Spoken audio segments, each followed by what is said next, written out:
And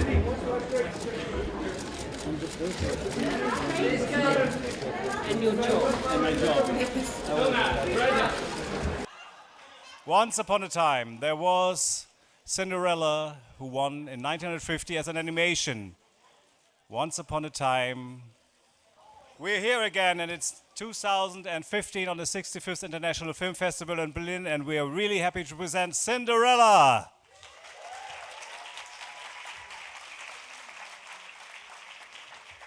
And please have a welcome for the producer, David Barron.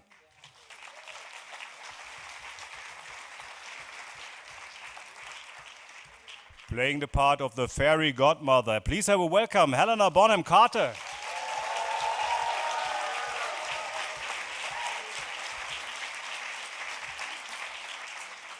Next to her, Prince Charming. Please have a welcome, Richard Madden.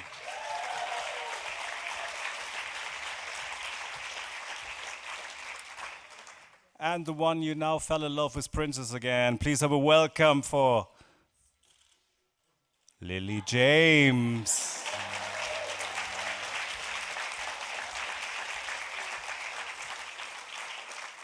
It took him some time to come back, but we are proud to have him back here in Berlin. Please welcome for the director, Kenneth Branagh.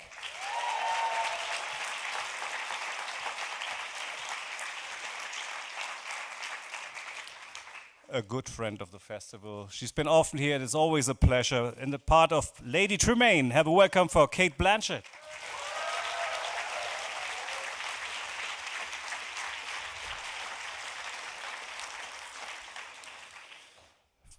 It's funny to say from Nymphomaniac to Cinderella, but it's a great pleasure to have him here. Stellan Skarsgård playing the part of the Grand Duke.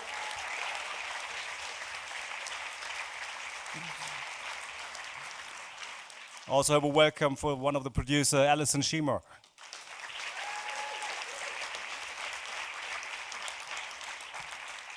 And one of the greatest costume designer here of the world. She was in the jury in Berlin in the festival. Have a welcome for Sandy Powell.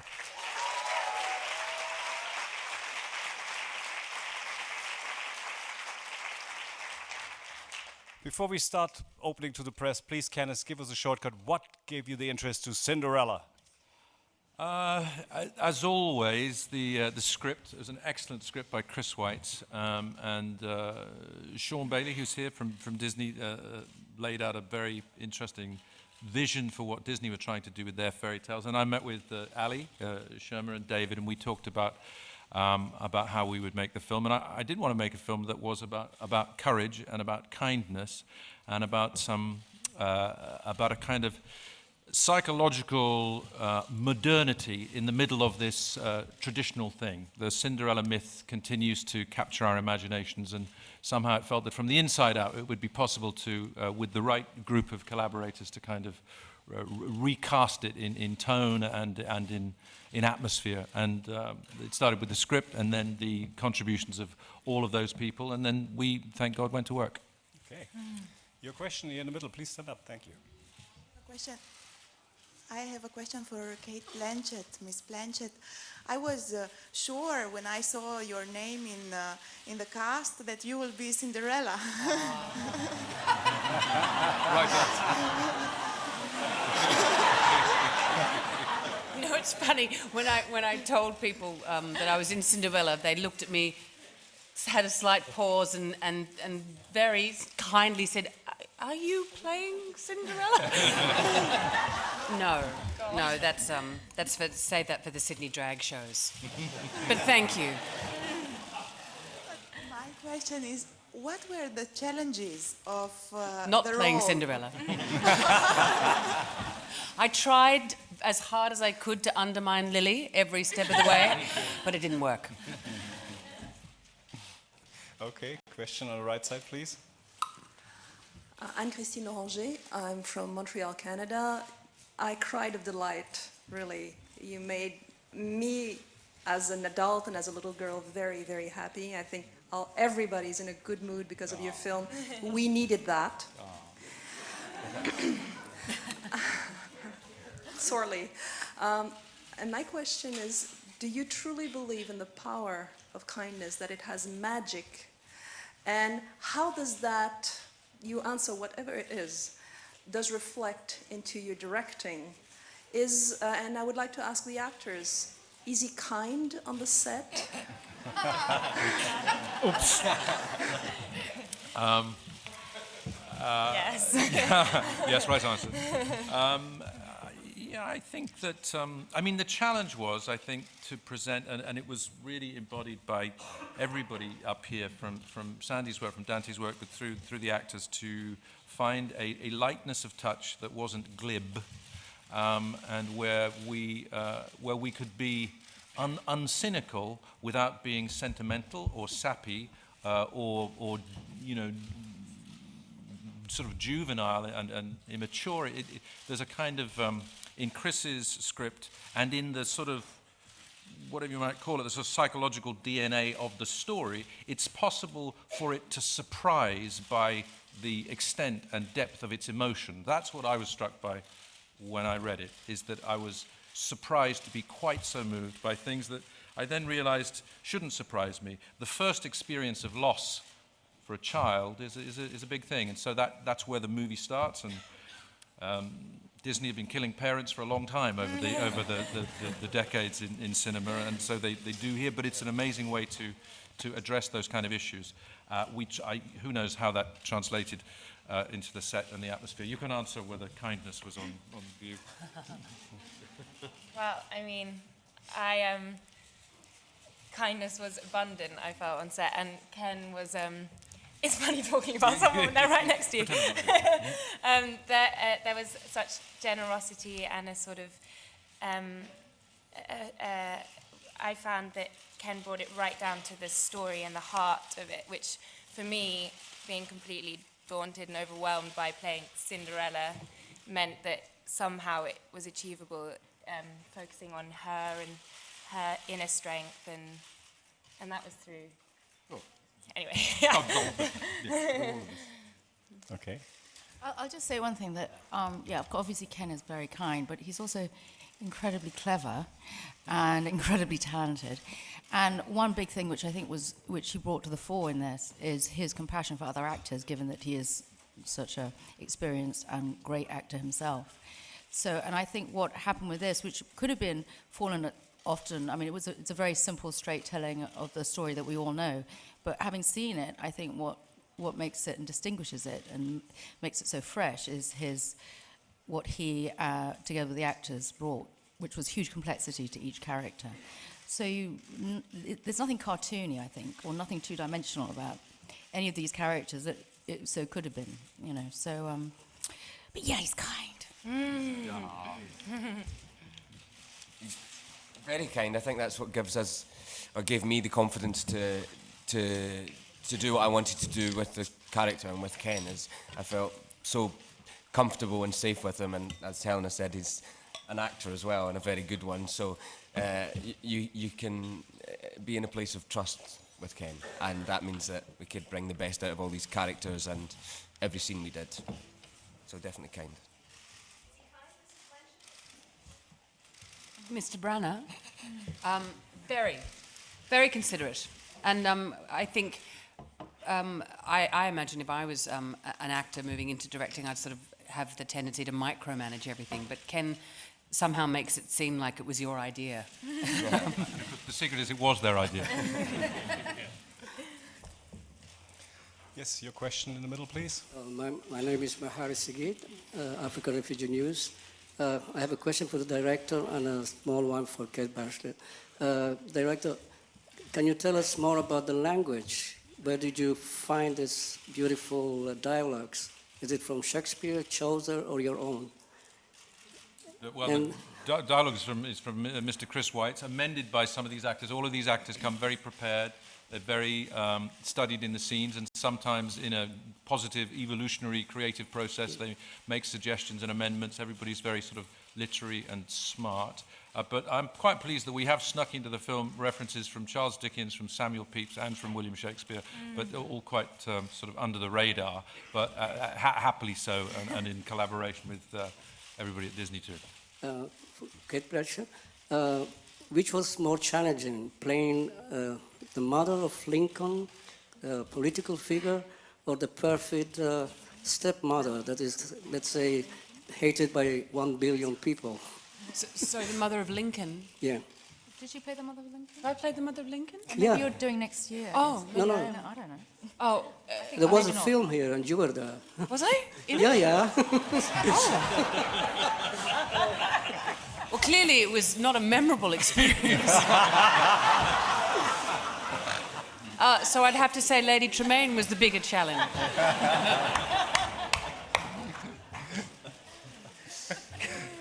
Okay, your question, please, on the right side. I'm Juliane Primus from Berlin newspaper BZ. I have a question for Cate Blanchett. What means the festival Berlinale for you compared with other film festivals, and how do you like Berlin? Have you favorite places here? What are you doing here if you have free time? I love Berlin. I was here over Christmas for about 5 or 6 weeks with my family. And any chance I get to come to the city, it's really interesting coming to a city which is its main product. It's kept alive. Its economy is buoyant from the abundance of culture. And I think when you go to any city which is purely based on monetary transactions, it's not a city where people want to live. And I think everyone wants to live in Berlin. But I think the Berlinale was one of the first film festivals I went to. And you have room 101 is that torturous room that we all went into. It seems silent, and then there's 10,000 photographers behind the door, which is it's probably the strangest room I have ever entered into in my entire life. So yes, that's always a special pleasure coming to the festival and experiencing that. It's also a pleasure to have you here again. Bitte schön. Your question here on the left. Hello, I come from Albania. I want to thank you, everybody, because you make us dream again with this movie. And my question is for the director. Why did you choose this story? Because when you choose a story that everybody knows, there is a risk. How did you manage the balance between comicity, romance, and kindness? Thank you. I think that when a story is very familiar, and in this case, when you have the lineage that as Anatole was saying, had the original animated Disney movie have its opening here 65 years ago, we constantly hear references to Cinderella stories. This title is referred to in the discussion of other narratives so often. It starts the process of making you wonder exactly why that is the case. Why does it hang on? What is the glue that keeps it in our consciousness? And that was the process of working on the film. That was what was exciting about it. So across various conversations, I remember the first conversation with Cate, we talked about that, but we also remember you saying that you were very interested in it as a sidebar, as a part of that, cruelty between women was something that you brought up as a subject.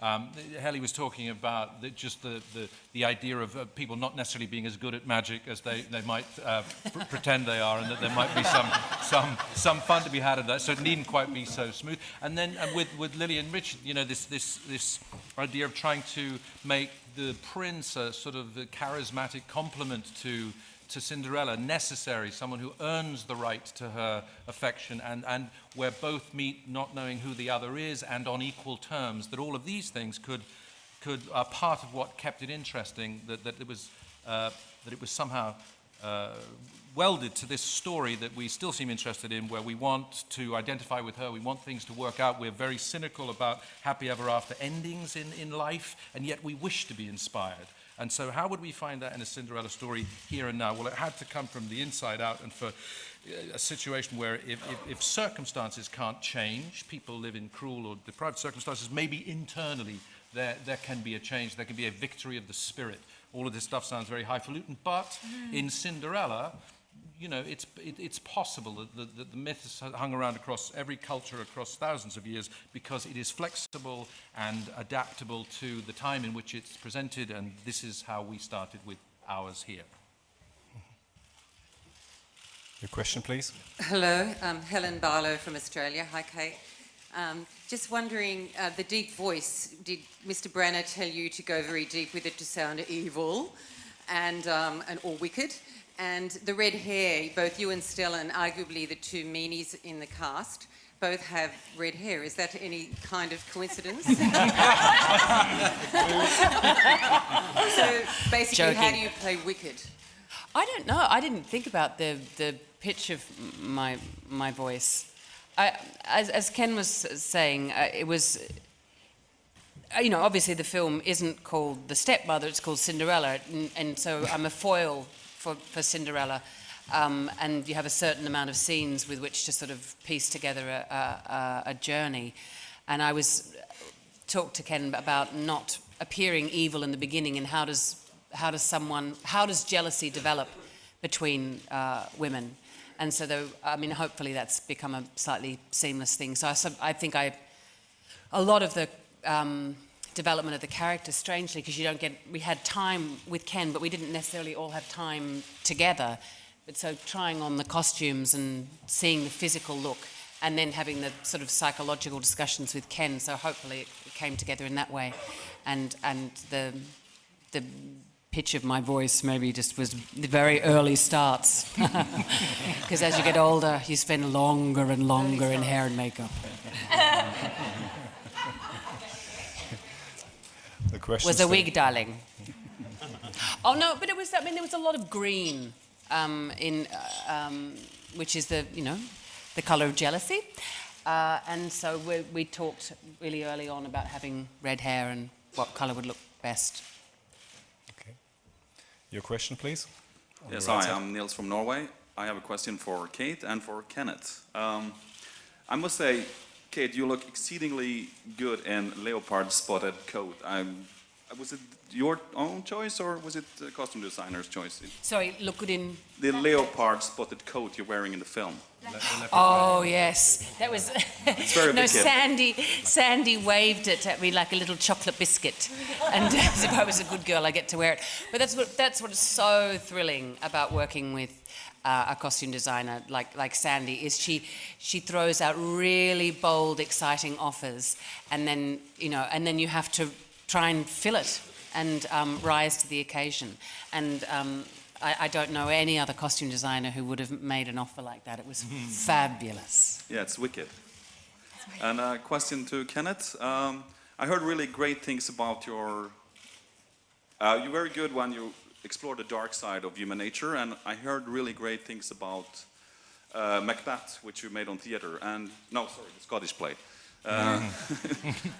When are you going to do the Scottish play as a film? And would you choose Cate or would you choose Helena as Lady Macbeth? Well, talking of impossible questions, obviously it would be a glorious opportunity in either case. Siamese twins. Yeah. Kate could play Lady Macbeth and I'll play the Missus, or we can swap. We could swap, night on, night off. Exactly. See who's better. Do an all-girls version. Yeah. And then we'll take a vote. Right here. It would be marvellous. Who knows? Who knows when we'll do the film? We enjoyed doing the stage play very, very much. It's an amazing piece of work, as you know, and it was fantastically enjoyable. And I hope it'd be lovely to put a camera in front of it at some point.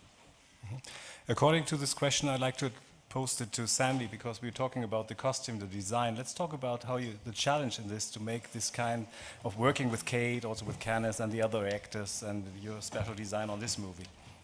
So the question is the challenge. Yes. I think for me the biggest challenge really was to live up to the expectations of Cinderella, and not disappoint every 6-year-old in the world, and do something that didn't work. It's a costume designer's dream. Basically, the story is a costume designer's dream. You get to do the good, kind princess, the handsome prince, and then the baddies. And the baddies really are the best fun. I mean, it's all good fun, but it's always great to do the baddies. Yeah. Sorry. Okay, thank you. Your question in the back. Please stand up so we can see you. Hi, I'm Sarah Harmon from Deutsche Welle. We're the German international broadcaster. My question is for Helena Bonham Carter. You were so funny as the fairy godmother. Where are was you? that? Sorry. I'm here. Oh, okay. Sorry. You were so funny as the fairy godmother. Was that written into the script, or did you improvise those lines? I'm just naturally funny. No, it was very deliberately Well, no, put it this way. I think we came up with a few ideas. I think one idea that I had, which we worked with Chris and Ken, and was the idea.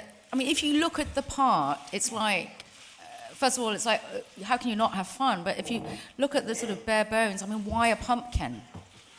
And then also a glass slipper. It's the most impractical thing you could make a shoe out of. So I think my whole gist, or one governing factor, was that maybe she was an approximate, magic maker, and that she is under a huge deadline. I mean, she has to save the day. And I thought, well, maybe she's aware of the pressure. And maybe that she's not entirely, she's quite stressed about it. And also, they said that she's 1,000 years old. So I thought maybe there's a slight memory loss. And so I thought, maybe also, with as often things that become amazing, like penicillin or things, big historic discoveries, often have been discovered by accident. So I thought, of course, the pumpkin is an accident. I really wanted, what did I want originally? She wanted something else. I mean, it was the vegetables, she's working with raw materials, but basically the whole thing is improvised. She is improvising, thinking fast on her feet. She's got 5 minutes, she's going to be late, got to get there. She's got to provide transport, she's got to find a dress, she's got to find the shoes, and that was kind of how it developed. But basically, yes, I made all the funny lines up. Stay in the back, please. Hello. Yes. My name is Nicola Rumeliotis. I'm of a press agency in Italy. I have a question for Miss Blanchett. Is it real that the great actress prefer to make the villain characters than the other characters? The bad guys, the bad girls is more interesting to make in the movies? Look, certainly when you get to play someone who has wicked in front of her name, it's you know it's going to be slightly fun. But I was too old for Cinderella, so and not funny enough for the godmother, and so I got what was left over. No, definitely. It always is, because you in a way you can dare yourself to see how far you can stretch it. The boundaries are not as marked. You're not worrying about whether people like you or not. And people want the villain to be bad and do extreme things. So doing extreme things is sort of part of our remit as actors. So yeah, definitely. Okay. Your question in the middle, please. It's a question from Hungary to Mr. Skarsgård here. Well, I like your performance in Zero Kelvin and in Insomnia, and I think these are the characters that you can pull off greatly. So I would like to ask you that if you could return to Scandinavia and do other kind of roles like that. Thank you. Well, I haven't done, I think I've done one Swedish film in 20 years, and that's because the offers haven't been that interesting. But I've done a lot of Norwegian and Danish films. So I go there frequently, and I was here last year with a Scandinavian film, Nymphomaniac. So I dress off in Scandinavian films still. So. Okay. Your question in the back, on the right, please. Philip Totner from Movie Start. It's a wonderful movie. Mr. Branagh, we know you from the great Shakespeare movies. This is now maybe a Disney adaptation, maybe a Brother Grimm adaptation, and you are here at the Berlinale International Film Fest in Germany, so the homeland of the Grimms. How is it to come with this movie here, and what is the difference between Shakespeare and Grimm? How long have you got? Let's days to tomorrow. Well, I mean, as mentioned before, it's nice to come back to the Berlinale. Personally, it's nice to come back, and it's nice that Cinderella has its homecoming here. You know that in several versions of the fairy tale have been produced, including by the Grimms. People reminded me that it was a bit like there were resonances between this story and King Lear. There's a man and a set of daughters, and there's disinheritance and there's cruelty. And we have our line in here: "Have courage and be kind," which some people originally thought was rather too simplistic or seemed trite. And then I was reminded in King Lear that Kent says, "Have patience and endure." At that point, he's been put in the stocks. He's being mocked, and people are being cruel to him. And patience, for me, equates to compassion and love and kindness and endurance to a sort of form of courage. When I thought of those things, it just reminded me that these basic fundamental human and family situations get seized on by great storytellers, however they present it, but sometimes there are more similarities than distinctions. So that was my experience of where the connection lay. Okay. Stay on the right side, please. Hello. In the very back in the corner. Franziska from German radio. Sandy, I'm a mother of a 7-year-old girl, and I must say I've just seen the most incredible costumes I've probably ever seen. Question goes to the actresses. I have to ask the girls question, how was wearing them, those gowns? I mean, truthfully, well, I mean, obviously they kind of do pretty much all that acting sometimes for you. They're so magical, and you put them on and suddenly you stand different and you feel different, and it's all part of that magic. But they were quite painful. The corset was incredibly tight. It was funny when we were doing it together because we had to have our own tents because both our dresses were so big. We couldn't actually. We had about 4 feet between us. I mean, we're about 8 feet. Since we were about 4 feet wide, each of us, we couldn't actually get close. And when the logistics of going to the ladies was you couldn't locate the toilet because you just... Yeah. I mean, Sandy is a genius, but the comfort wasn't necessarily high up on the priority list. And then added to which of course we were at night because the fairy godmother arrives at night. I hadn't really thought about that. You don't think about that when you read the script. And it was a night shoot outside, so we were quite cold. But my dress was an extraordinary creation. I've never worn anything like it, and I don't think I hope to ever wear anything like it again. Just because I was a walking lamp. I had 4,000 LED lights inside, so I had about a 15-pound battery pack in my bum, and there was a lovely young man, Belgium, he flew all the way from Belgium, who works for Philips, and he'd come and turn me on every...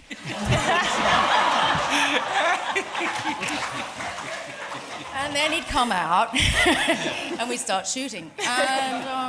But it was an extraordinary dress. But it was a bit, what did you say? Endure and have patience? Have patience. Yes.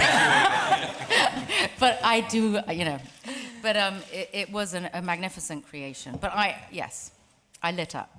I think my destiny is to be a lamp. Maybe, if Disney think of manufacturing, I could be an 8-inch lamp on children's bedsides and sing my song, Salagadoola. But I must say, in the ball scene, it was an exquisite creation, the blue dress, with Lily with this tiny little 17-inch waist strapped in, you could barely breathe. And when we all watched Lily, without looking down, sail down those steps into Richard's arms and then dance, which was a really athletic dance, so gracefully, we all wept because it was an Olympic feat to do it. And you did it so gracefully, and it was moving as an actress watching another actress, but then it was cinematic gold, I think they call it. But Richard really deserves that credit, sorry. No, go on. Because he was the one that was dodging sort of 12 layers of gossamer silk and not ripping it to shreds. So he was very patient, and I feel like he has that credit. You were the one that had to dance in it. I just had to try not rip it to shreds with my clumsy big feet. Sorry. No, I was just going to say, well, like Cate, it was a very moving moment when, as they did after weeks and weeks and weeks of practice, both on horses to do the horse riding and with the dancing to do the dancing, to that morning in a way that was over to you two. Well, it's Cinderella. It was beautiful. We're at the ball. Really beautiful. Yeah. 600 extras. Dante Ferretti's just made a great set. Sandy Powell's just made amazing costumes. Neither of you can breathe. Harris, you can't breathe, and Harris Ambalukas is making it hot with this beautiful lighting. Would you like to lead us in the first dance? And off they went. There's never a shot of a double doing any dancing. It's the two of them again and again and again with the same lightness and freshness. And I've never seen a film studio packed with so many people, 600 on the floor, and every hair, makeup, costume, grip, spark, the caterer in the world on every hanging from the rafters, all wanting to go to the ball, and all with the door swing, and she goes in, the jaws dropping. everybody sort of wanting to be you, everyone wanted to go and dance with you, and ditto with my distinguished colleague there. It was, and I remember you said it was very. We had a little natter about it on that day, that Saturday where we did most of the dances.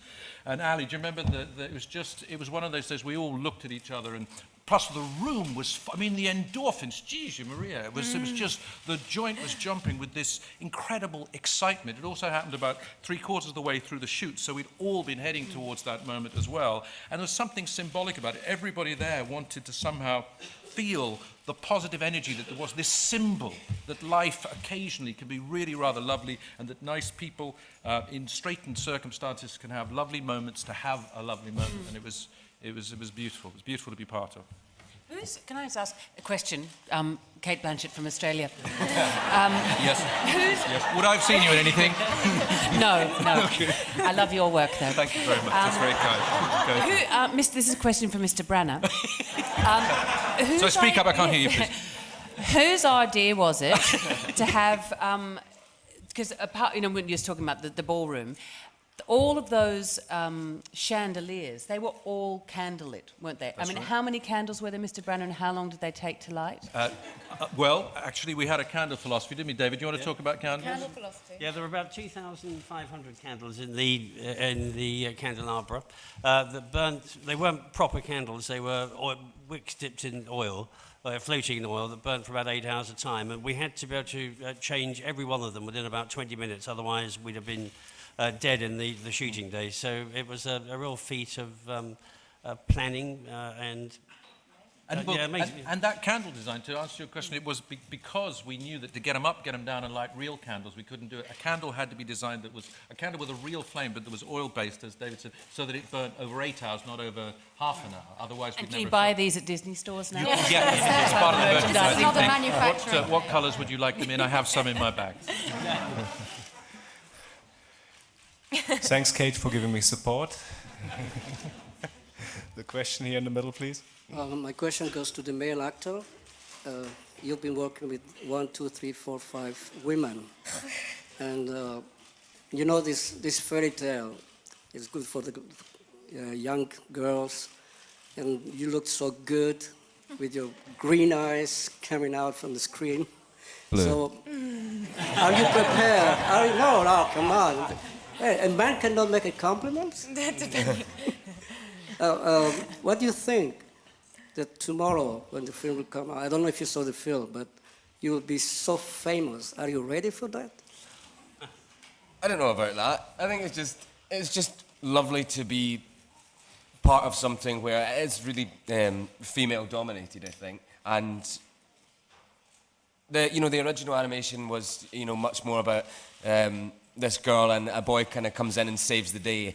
And this version's so not like that. I think that's what's nice about it. You kind of see a really strong woman by herself and a young man coming together, and it's about them coming together that makes the story, rather than a kind of more sexist view from the older animation. So I'm just happy to be a part of it and honoured to be working with all these great people. Far on the right side, please. Yeah, hello. This is set and costume related. This is to all of the cast. Did you get to keep anything, or or would you like to keep anything of the set or the costumes? And it doesn't have to necessarily be your own costume. I wanted to keep the horse that I was riding on. And it's in my freezer now. I've got to say, Stellan Skarsgård, I was told, could not ride a horse, and like everybody else here, he determined that would not be the case and turned into a fine horseman, hence his attachment to the horse. Thank you. But it was the most humiliating moment in my life when I, in front of 40 good riders, slowly fell off my horse. The horse stopped. It was very nice. It saw, this guy can't ride. So the horse stopped, but I kept falling slowly. It took me 2 minutes to reach the ground. We thought you meant it. Oh. That's very funny. I actually kept my wand, but it doesn't work.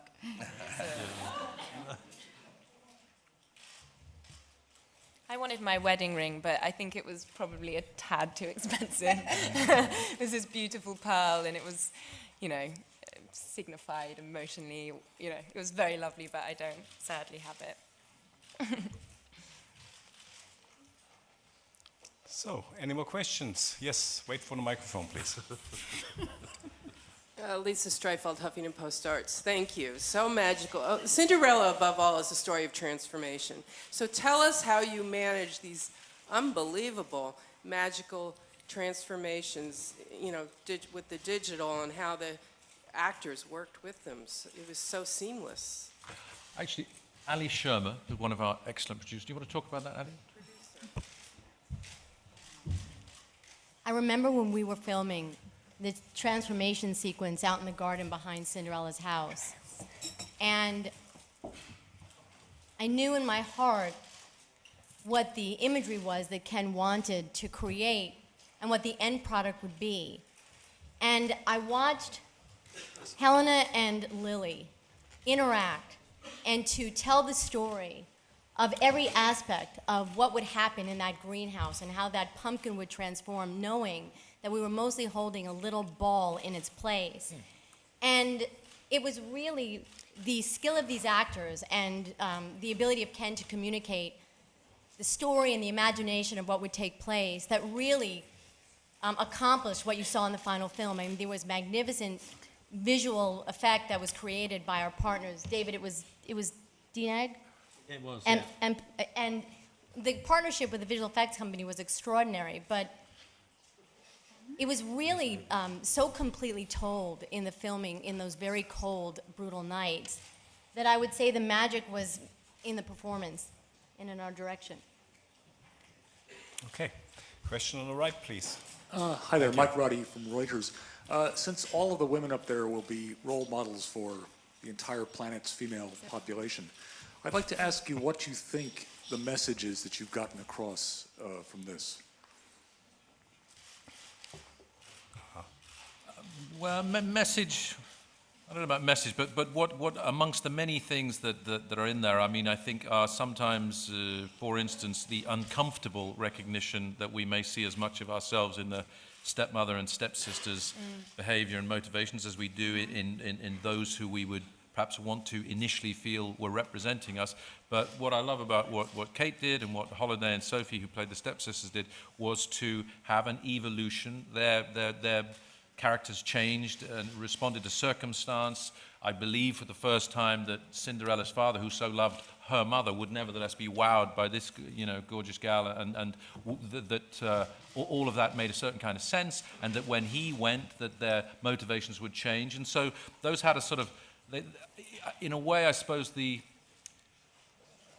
message is a loaded word, but what is in there reflected of life is an understanding that life is messy, there are lots of grey areas, and that even though this is a fairy tale where one might expect it to be a little more black and white, thanks to the performances, I think, and the script here, I think that complexity, even inside something that has heightened situations, it has magic, it has extreme sort of moments like the ball, etc.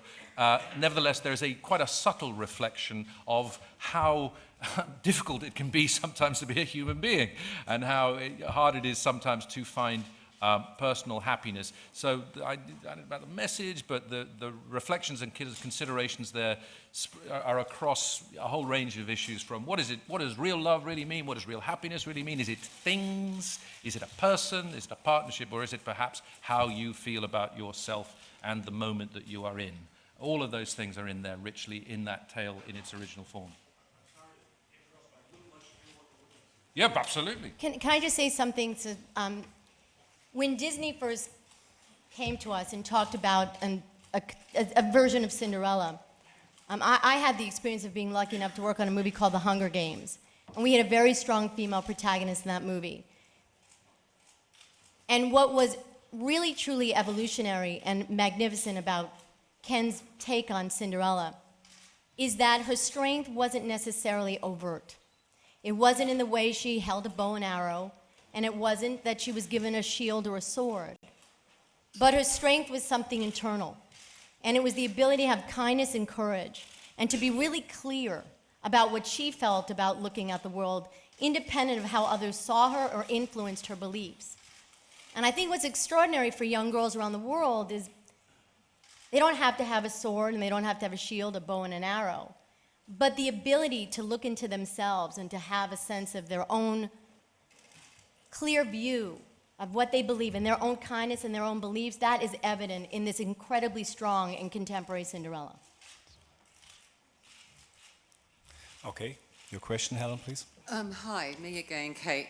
Hi, you're actually in 2 movies here, Knight of Cups as well. It's a very quiet portrayal. I remember there. making that one, yes. You do remember? I haven't yet seen it. Oh, okay. So, I mean, it's still a very... just was wondering if you could compare Terence Malick and Kenneth Branagh at all, if there's any possibility. Or which style... Yes, different spelling. Which style do you prefer, given that that role is very quiet, very little dialogue, and this one's quite the diva role, in a way? Well, I mean, in working with Terry, I mean, he's a philosopher and a poet. Not that Ken isn't, but he's not. This is a film that has an incredibly strong narrative drive. We're telling a fairy tale, reinventing a fairy tale, whereas Terry would describe the experience of filmmaking like going fishing, and so he knew personally, internally, what he was looking for, but he didn't necessarily know which moments were going to end up in the final film. And the narrative, increasingly, I think, for him, is less important than the poetic exploration. And I think Ken, as an actor and as a director, is entirely capable of and probably interested in doing that, were the material to suggest that. But this particular endeavour is sort of antithetical to that experience. It was very much about character, psychological motivation, storytelling. So they were very, very different experiences, and I don't even know if I'm in the Terence Malick film, whereas I can say with 100% certainty I am in Cinderella. Okay. Final question for today, Hi, please. this is Cristiana Levi from Italy. A question for Cate Blanchett. I find you are really delicious in this cruel version, and it's very natural, seems to be very natural. So I would like to know if you consciously dive in some particular spots. Where do you really find this inspiration? Because it's so natural to be. To be delicious? Wickedly delicious? No, to be cruel. To be Sounds cruel. like an ice cream. Deliciously wicked. Look, in the end, it first and foremost comes off the text. That's your first sort of interface, or was in this particular instance. And then it's never the role, actually, that draws me to any project. It's the company that you're keeping. So it's the dialogue that you're going to have with the director and you know, the other actors that you'll be working with. You know, how it's produced, who's doing the costumes, who's going to do the makeup, who are you creating the visual world with? And you know, when you know it's Dante and Sandy and Ken and this incredible cast, then you say, well, yes. And then the role, you think, oh shit, now I've got to do something. So that's always the last point. The inspiration in the end comes off the other people that you're working with. And a lot of that stuff does, for me, come in costume fittings, actually, because that's where you sort of have that kind of girly conversation where you think, oh, what if I wore this in this scene? Because then if I look like that in the scene, then I'm not going to act that. Or you can act against it. And then you can suggest that to Ken and you tweak that. And so it's a constant refining. It's a conversation. It's never... I mean, every act is different. But I don't sort of do it in my bathroom at home and then deliver it up. It's very much an organic process that happens with other people. Or at least I pretend it is. Thank you very much, and we are really happy to say yes to Cinderella, to have you here on the festival. Thanks for all being here. Happily ever after. Cinderella on the Berlin Film Festival.